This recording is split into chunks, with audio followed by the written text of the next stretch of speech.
Dada a radicalização do processo político, como havia dito, existente na Europa, isso desembocaria, claro, na conjuntura política nacional. Tanto que você tem dois movimentos políticos que têm projetos alternativos de sociedade àquele feito por Vargas. Por um lado, você tem a corrente de extrema-direita, liderado por Plínio Salgado, que constituía a Ação Integralista Brasileira. Tinham até seus rituais, todos que pertenciam ao AIB usavam as camisas verdes, até tinha uma saudação meio estranha que era Anauê, né? Quase o Heil Hitler, né? Mas era a saudação específica daquela organização para marcar campo e posição política junto aos setores mais conservadores e, diria, reacionários da política brasileira, aos setores reacionários da sociedade, então. Por outro lado, você tinha um movimento à esquerda, que, embora não fosse comunista, tinha a liderança de Luiz Carlos Prestes, que mal se tornara secretário-geral do Partido Comunista do Brasil, a contragosto da própria direção nacional existente do PCB.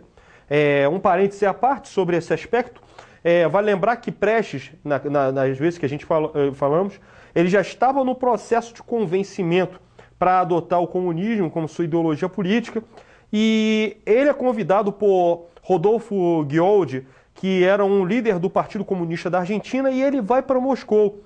Ele indo para Moscou, ele é muito bem recebido e começa a ter um papel de destaque. Ele faz curso de formação política nas escolas em Moscou, geridas pela Internacional Comunista, até que ele, voltando no Brasil, com respaldo da própria Internacional Comunista, e antes dele chegar ao Brasil, a Internacional forçou a situação para que Prestes fosse, de fato, secretário-geral do PCB. Vale entender que naquele período, já no final dos anos 20, para o início da década de 30, o PCB se marcava pela concepção obreirista. O que é essa concepção obreirista? Apenas o proletariado, a base trabalhadora, é que poderia assumir os cargos de importância do partido.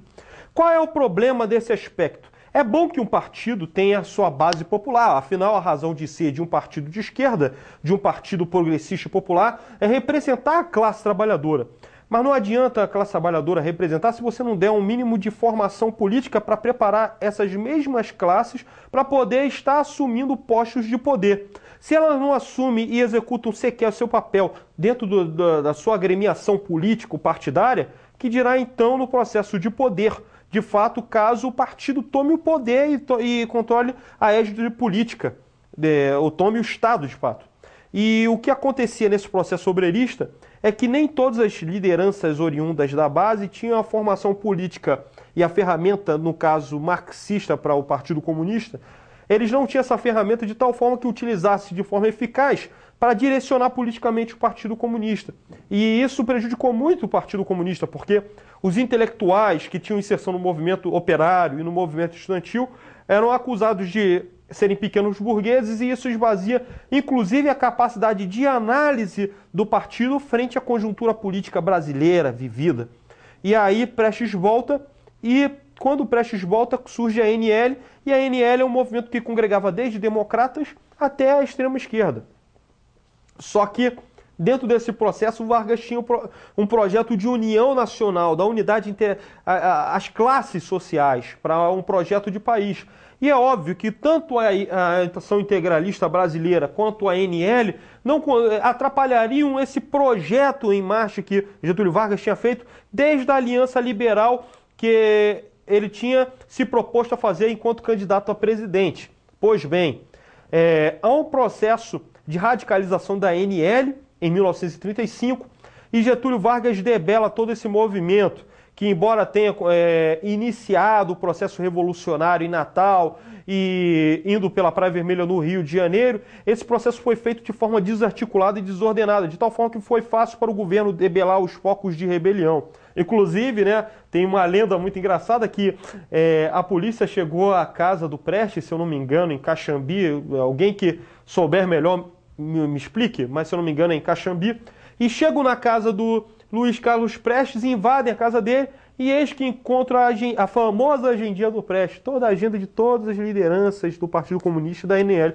Aí foi fácil sufocar a revolta feita pelos membros da ANL. o que de fato não eram todos comunistas, embora quem desse a linha fosse o Partido Comunista na figura de Prestes, mas a maioria dos seus militantes não tinham sequer comprometimento com o próprio Partido Comunista. Não eram nem mesmo simpatizantes ao comunismo, apenas tinham um projeto nacionalista, popular, progressista. Enfim, você já tem esse processo de radicalização política tanto na Europa quanto no Brasil, a ascensão do nazifascismo, em contrapartida, nos Estados Unidos, Roosevelt se credencia uma nova eleição presidencial, Churchill se assegura com a liderança firme na Inglaterra, você tem a ascensão do salazarismo através da figura do ditador Miguel Salazar em Portugal, e na Espanha você tem a Guerra Civil Espanhola em 1936 para 37, e que as forças nazistas elas fazem o primeiro teste apoiando os setores franquistas, e o Francisco Franco ele assume vitoriosamente o poder na Espanha, derrotando os setores comunistas, setores trabalhistas e de esquerda em geral. O que acontece? Tem o processo presidencial, tem as eleições em 1937, e Vargas, frente a esse processo de radicalização e temerosa que as oligarquias viesse a tomar o poder político e barrar os avanços do governo Vargas, Vargas resolve dar um putsch e formula o Estado Novo.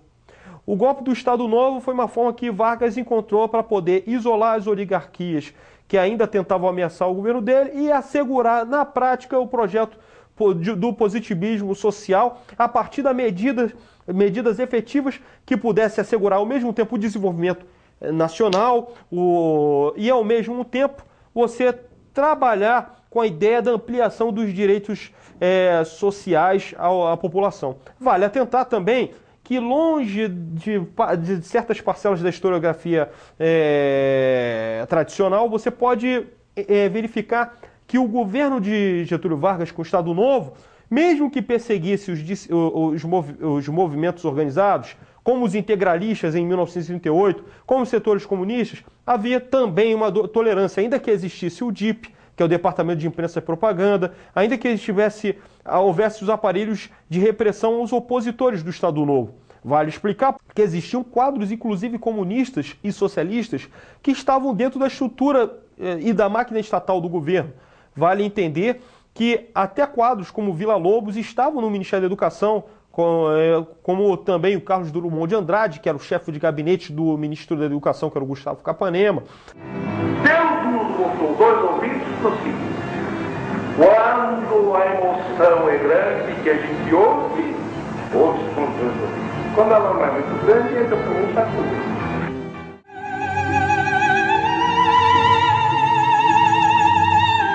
Quem o viu um dia comandando um coro de 40 mil vozes adolescentes no estádio do Vasco da Gama, não pode esquecê-lo nunca.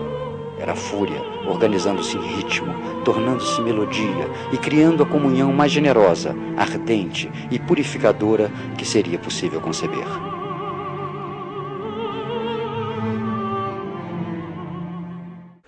A União Nacional dos Estudantes, que foi criada no final de 1938, haviam estudantes comunistas e existia uma tolerância do próprio Getúlio a esses estudantes. Você tinha um relacionamento direto de Capanema com a UNE nesse período. E, ao mesmo tempo, você também tinha uma produção cultural, porque seria muito ruim Vargas perseguir os segmentos à esquerda e, ao mesmo tempo, você não ter uma produção intelectual que assegurasse um projeto de nacionalidade. Daí a tolerância de diversas correntes e o grau de complexidade de um processo de construção nacional que Getúlio Vargas fazia e que não se dá para simplificar o Estado Novo. Vale enfatizar também que, longe de colocar a visão do Estado Novo como um regime totalitário, é preciso entender as características do autoritarismo e do totalitarismo. Vale entender que o positivismo social, para efetivar uma sociedade positiva, ela não valorizava de fato a participação política nos marcos do regime liberal-democrático. Era necessário uma ditadura republicana para fazer valer a ideia de uma sociedade mais justa dentro do conceito de harmonia social.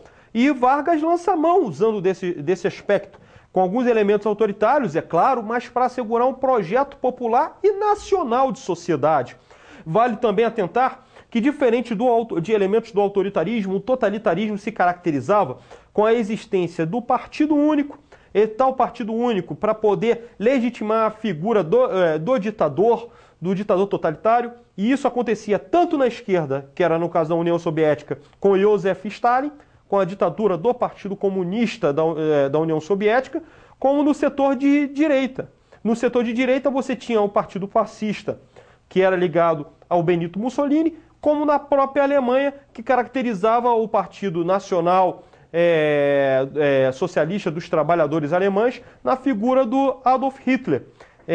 De qualquer forma, todo regime totalitário, além de ter um partido único, é uma sociedade totalmente militarizada, onde a razão de ser da sociedade é baseada nos valores militares, onde a razão de se pensar ela se torna inferior em detrimento, em favor, no sentido de você formular uma política nacional baseada na força, onde valorizava o princípio da guerra até como leitmotiv para poder avançar a sociedade. Ao mesmo tempo, embora houvesse um caráter contestador tanto ao comunismo como ao sistema do capitalismo liberal, eles adotavam a intervenção do Estado, é claro, tanto o fascismo como o nazismo, mas eles permitiam que houvesse as empresas privadas e também não tocasse-se o regime de propriedade privada, a razão de ser que o regime nazista e fascista sustentava o sistema capitalista, e isso é um fato concreto. Mas seria um estupro teórico, seria um estupro na análise de ciência política você considerar o governo Vargas como um governo totalitário, até porque no governo Vargas com o Estado Novo, todas as bandeiras dos estados foram queimadas e foi-se um governo centralizador. No governo Vargas não existiu nenhum partido político. No governo Vargas, embora houvesse uma sociedade militarizada, mas não teve um êxito maior porque havia uma certa resistência da própria intelectualidade que apoiava Getúlio. A ideia de uma juventude brasileira com fins militarizantes colocada por Francisco Campos, inclusive, não vinga. E, ao mesmo tempo, nesse processo, seria impensável num regime totalitário ter organismos de luta como a própria União Nacional dos Estudantes. E começa a haver a UNE justamente em 1938, já em pleno Estado Novo, com a existência do DIP, do DASP, enfim. E, ao mesmo tempo, o Estado Novo teve a sua utilidade porque, de fato, executou-se a política de autonomia nacional, de desenvolvimento nacional, surge a CSN, surge a Vale do Rio Doce, há um processo de crescimento e de expansão do desenvolvimento nacional e, ao mesmo tempo, ampliação das demandas populares, já referendadas em decretos, que mais tarde seriam consubstanciadas na criação, em 1º de maio de 1943, da Consolidação das Leis do Trabalho. É através delas que se dignifica um conjunto de lutas anteriores a 1930 e que Vargas, dentro da sua sensibilidade política e social e dentro da sua linha baseada no positivismo social com elementos progressistas, ele de fato atenta para a classe trabalhadora. Vale lembrar também que no governo do Estado Novo existiam quadros de esquerda, socialistas como Joaquim Pimenta e o Arnaldo Susequinde, inclusive que ajudam na confecção, são os mentores do que seria a CLT. Vale lembrar também de um quadro também importante na vida dos trabalhadores, que foi um ministro do Trabalho muito importante chamado Alexandre Marcondes Filho. E é nesse processo que Vargas se legitima. Ora, temos a Segunda Guerra Mundial em 1939, num lado você tem os países do eixo, como Alemanha, Japão e Itália, que é o eixo Roma, Berlim, Tóquio, e no outro lado você tem os países aliados, que é os Estados Unidos, Inglaterra, França. Dentro desse processo, o Brasil toma posição a favor dos aliados em 1944. Há um processo de redemocratização, até por conta da luta contra o nazifascismo, e terminada a guerra, as tropas da FEB, vale até lembrar, que enquanto os setores de oposição a Getúlio, já no processo de reabertura, queriam que houvesse a manifestação contra o fim do Estado Novo, as tropas da FEB são saudadas de forma calorosa pela população, inclusive aplaudindo Getúlio Vargas. E dentro desse processo a gente tem a redemocratização do país e que falaremos a seguir sobre como é que se deu esse embate entre aqueles que queriam o fim do Estado Novo e aqueles que queriam a continuidade dos avanços trabalhistas com um movimento queremista